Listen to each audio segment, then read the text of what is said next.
Good evening. We begin with a heartbreaking plea almost 40 years in the making from the best mate of Richard Kelvin, the teenage boy murdered by Bevan Spencer von Einem in 1983. It was a horrific crime forever etched in the minds of South Australians, and tonight there's a fresh push to unmask key suspects in the notorious family murders. It's a moment frozen in time for Carl Brooks. It was at this O'Connell Street bus stop 38 years ago that he waved his final goodbye to his best friend.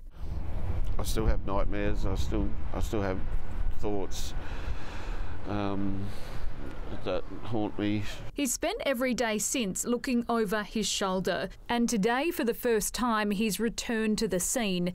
It was in this laneway that 15-year-old Richard Kelvin was abducted, then drugged, held captive and tortured for 5 weeks. His body later discovered in the foothills. He was such a good kid, and he had such a life ahead of him. It's just wrong. It's just wrong.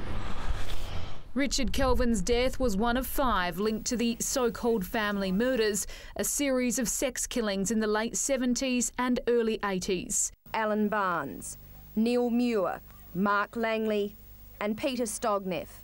Carl Brooks was a Crown witness in the case that eventually saw Richard's killer, Bevan Spencer von Einem, jailed for life. It's what they did to him.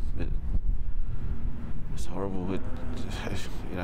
That's probably what haunts me the most. He now has his sights set on the justice system. He's being interviewed for a new book, calling on court secrecy orders on key suspects to finally be lifted. They were put on at the time to protect reputations or to protect the integrity of a trial. That no longer is the case. There is no trial mooted.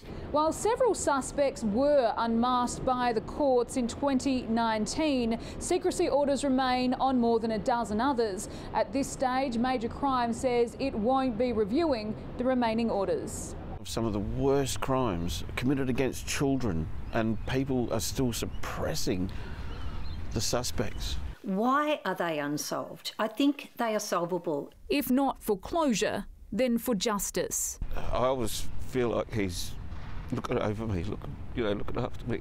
Hannah Foord, 7 News.